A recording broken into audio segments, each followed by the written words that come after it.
this is Beth with another edition of From the Stacks Young Adult. And I have two books that I want to talk to you about. And the first one is checked out right now, so I can't show it to you, but I'm going to put a picture up here of it. It's called Star Splitter, and it's by Matthew J. Kirby. So it's a sci-fi book. Oh, and I wrote down the first line because I wondered if it might be checked out. I don't care how many prep classes you take, or how many counseling sessions you go through, or how many waivers you sign, none of it actually prepares you to be burned apart by a laser atom by atom.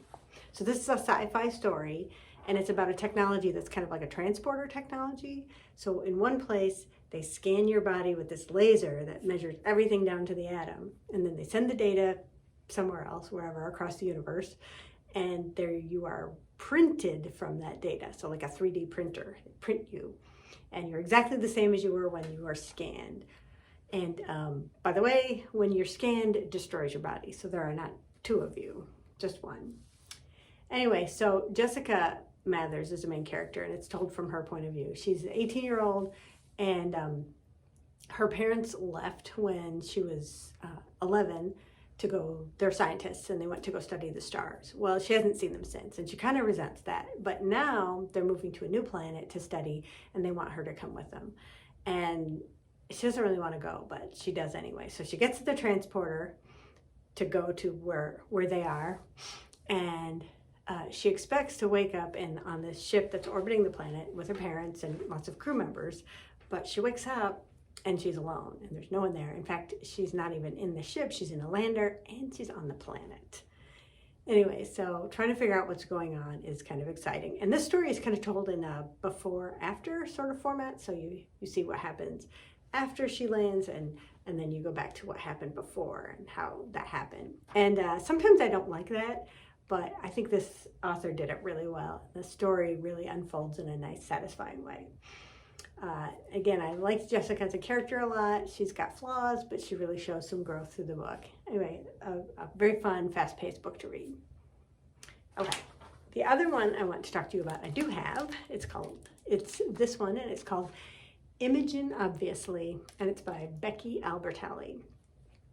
Becky Albertalli is the author of Simon versus the Homo sapiens Agenda.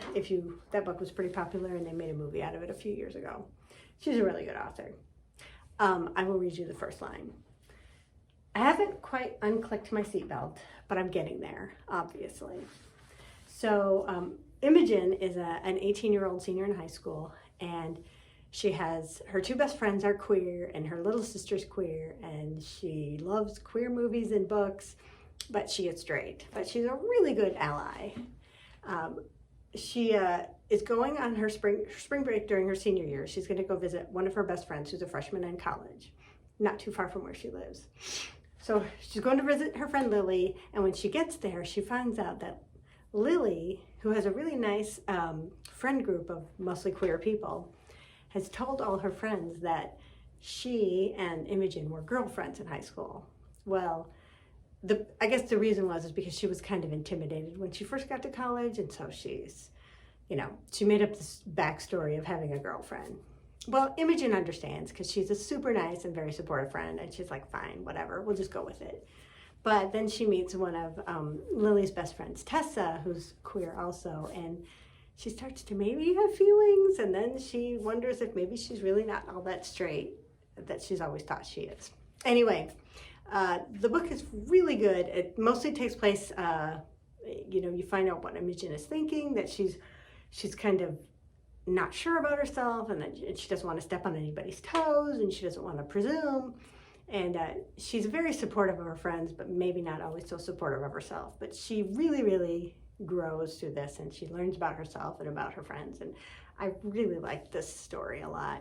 It dealt with a lot of topics like queer baiting and appropriation and what makes a community and friendship and of course romantic love. But it was very well written and very entertaining, and I would recommend anybody to read it. So that's all I have for you today, and I will see you next time.